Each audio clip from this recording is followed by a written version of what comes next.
저는 늘 제가 다른 차원에서 이상을 갖고 살고 있다고 생각했습니다. 그것은 개인의 노력, 한 시대 안에서 해결할 수 없는 보편적인 옳음과 좋은 세계에 대한 희망입니다. 내 삶 안에서 해결되리라는 욕심을 버리고 우주의 시간으로 조금씩 더 나아지기를 바라야 합니다. 그런데 가끔은 그 믿음 때문에 조금은 현실적인 책임에서 조금은 구체적인 사건들에서 한 발짝 멀어지는 것을 느낍니다. 마치 지금 내가 아무것도 하지 않는 것이 이 시대의 흐름을 그저 따르는 것이 당장 어쩔 수 없는 것이라고 오해한 채 위안을 받고 있는 것입니다. 조지 오웰은 이런 저에게 말을 걸어왔습니다. 이상을 가지고 현실을 살아가는 방법이 무엇인지에 대해서 뜨겁게 질책하면서 말입니다. 조지 오웰은 동물농장 1984로 너무나 유명한 소설가입니다. 그의 두 작품은 사회를 비판하는 것으로 잘 알려져 있지만 그가 왜 이런 작품을 썼는지 그 이유는 잘 알려져 있지 않습니다. 그는 인간의 존엄성을 위해서 글을 쓴다고 말하는 작가입니다. 그리고 존엄성을 해치는 사회를 신랄하게 비판하며 그에 저항하기 위해 펜을 들었습니다. 무엇이 그를 그렇게 강한 작가로 만들었을까요? 조지 오웰은 8살 때 강제로 예비학교로 보내졌습니다. 부모로부터 떨어진 낯선 환경에 겁을 먹은 소녀는 밤마다 침대를 적시고 몇 차례 경고 끝에 교장은 매질로 소년을 다스렸습니다. 백만장자와 귀족의 아이들은 교장의 총애를 받았으나 그렇지 못한 아이들에게 돌아오는 것은 언제나 냉담한 시선뿐. 매 순간 철저하게 계급차를 확인시키는 학교에서 소년 조지 오웰은 인도를 다스리는 제국 공무원의 자식으로서 자신은 실패할 수밖에 없을 거라고 굳게 믿으며 자라났습니다. 문학가 조지 오웰은 예비학교에서 미덕이란 남들보다 더 크고 강하고 잘생기고 부유하고 인기 좋고 세련되고 거리낌 없는 데 있다는 것을 자연스럽게 깨달았습니다. 삶에는 본디 위아래가 있어 강자가 약자를 이기는 것 그 자체가 옳은 것일 뿐이었습니다. 그것은 마치 거부할 수 없는 생의 진실처럼 다가왔습니다. 오웰은 그러한 지배적인 기준들의 의문을 품지 않았습니다. 그것보다 더 강력하고 사실적인 기준을 목격하지 못했기 때문입니다. 그러나 동시에 그런 식의 현실에 자신이 자발적으로는 도저히 순응하지 못한다는 것을 알고 있었습니다. 어린 오웰의 마음 한가운데에는 언제나 깨어있는 내면의 자아가 있어 도덕적 의무와 심리적 실상의 차이를 지적하고 있었던 것입니다. 젊은 시절 오웰은 미얀마의 식민지 경찰로 일하던 도중 미얀마의 교수형을 목격하게 됩니다. 교수형에 처해질 죄수가 형장으로 걸어가는 도중 웅덩이를 피하느라 몸을 비키는 것을 보는 순간 그는 생명의 숨줄을 뚝 끊어버리는 일의 불가사의함을, 말할 수 없는 부당함을 깨닫습니다. 사형수와 우리는 같은 세상을 함께 걷고 보고 듣고 느끼고 이해하는 한 무리의 사람이었으나 곧 덜컹하는 소리와 함께 사라질 것이었습니다.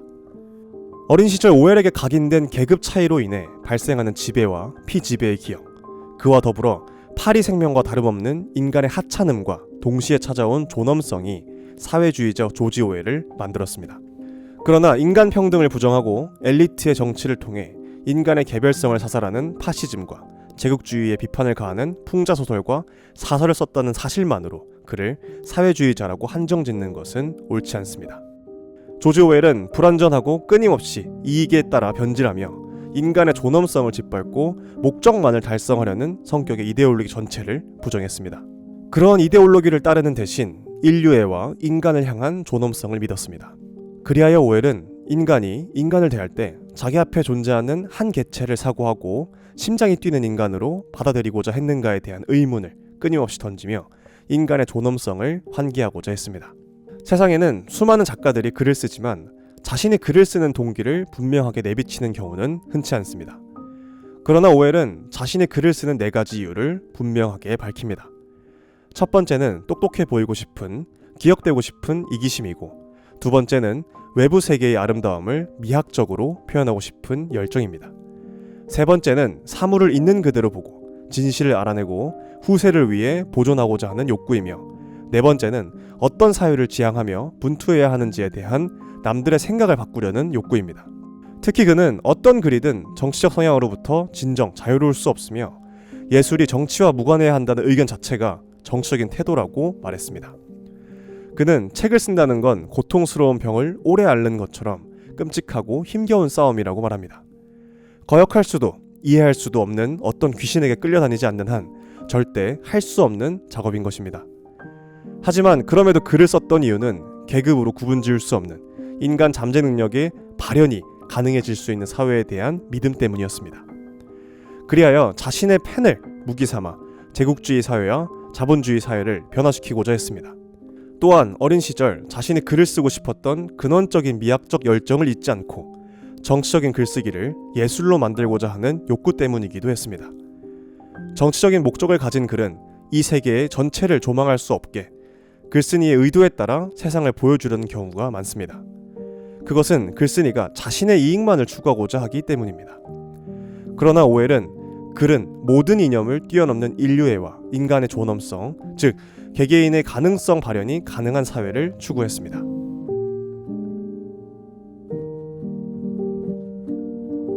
오웰은 인류애와 인간의 존엄성, 그리고 인간 본연의 발현을 믿고 개개인이 인간적 권리를 누릴 수 있는 사회를 이끌어오고자 펜을 들었습니다.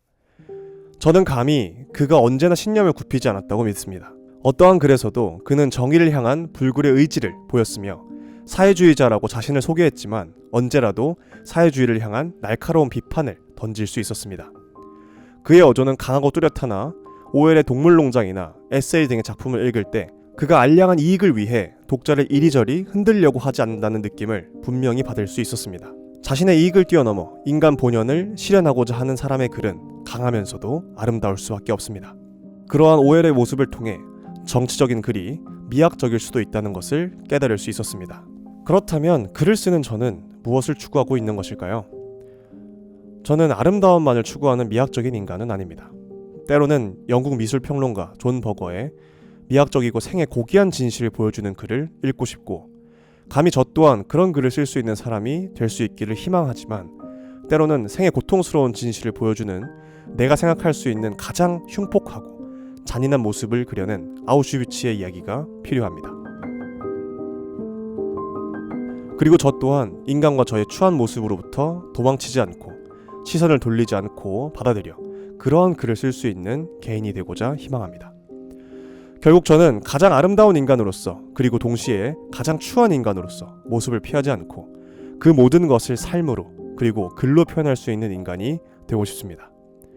그러한 표현을 통해 제가 얻고자 하는 것은 인간 본성에 대한 더 깊은 이해이며 그리하여 그 누구도 부인할 수 없는 인간의 공통된 본성에 도달하는 것입니다. 저는 이 도달점이 바로 인류애를 발현할 수 있는 미지의 세계라고 믿고 싶습니다. 조지 오웰이 그랬던 것처럼 말이죠.